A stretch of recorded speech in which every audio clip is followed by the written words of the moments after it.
షర్మిల పోరాటాన్ని తప్పుపట్టాల్సిన పని లేదు, ఆవిడ ఆందోళన కార్యక్రమాన్ని తప్పుపట్టాల్సిన పని లేదు. ఒక పీసీసీ అధ్యక్షురాల హోదాలో కాంగ్రెస్ తరపున ఆందోళన చేస్తోంది.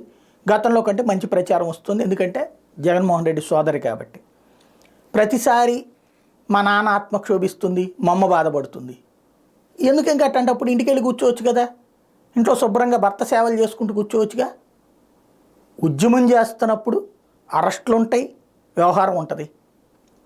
ఏం చంద్రబాబు నాయుడుకి అవ్వలేదా, పవన్ కళ్యాణ్కి అవ్వలేదా, జగన్కి అవ్వలేదు, వీళ్ళ అన్ననే అరెస్టులు చేయలేదా, ఇంతకుముందు జైల్లో పెట్టలేదా?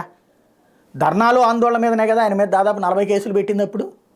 జగన్ మీద ఇప్పుడు 70 కేసులు ఉన్నాయి, 50 కేసులు ఉన్నాయని తెలుగుదేశం వాళ్ళు రాస్తారు. అందులో సిబిఐలో కలిపి 18 కేసులు, మిగతా అన్నీ తెలుగుదేశం హయాంలో పెట్టిన కేసులే కదా.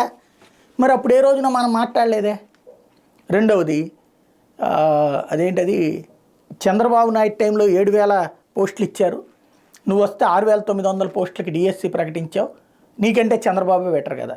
ఎస్, ఇప్పుడు ఈ మాట ద్వారా తను చంద్రబాబు కోసం పని చేస్తున్నది అన్నటువంటి వైపుకి వెళ్తోంది.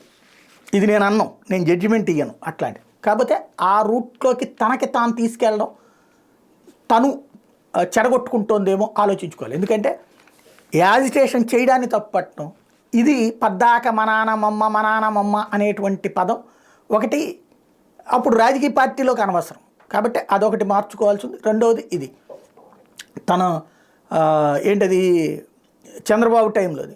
మరి సచివాలయ ఉద్యోగాలు అంటూ సచివాలయ ఉద్యోగాలు వాళ్ళ సైన్యాన్ని పెట్టుకున్నారు. సచివాలయ ఉద్యోగాలు ఎగ్జామ్స్ పెట్టి తీసుకున్నారు. ఇప్పుడు ఆ లెక్కనైతే చంద్రబాబు పెట్టిన 7,000 ఉద్యోగాలు కూడా చంద్రబాబు సైన్యాన్ని తెచ్చుకున్నట్ట, లేకపోతే రాజశేఖర రెడ్డి ఈ టైంలో ఇచ్చిన ఉద్యోగాలన్నీ వాళ్ళ సైన్యాన్ని తెచ్చుకున్నట్ట.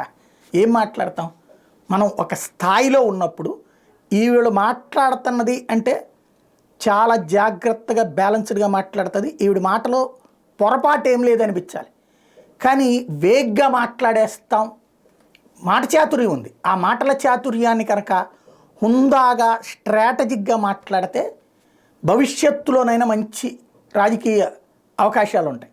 అలా కాకపోతే తెలంగాణలో తర్వాత మళ్ళీ ఇక్కడ కూడా అజ్ఞాతంలోకి వెళ్ళిపోయేటటువంటి పరిస్థితి అవుతుంది.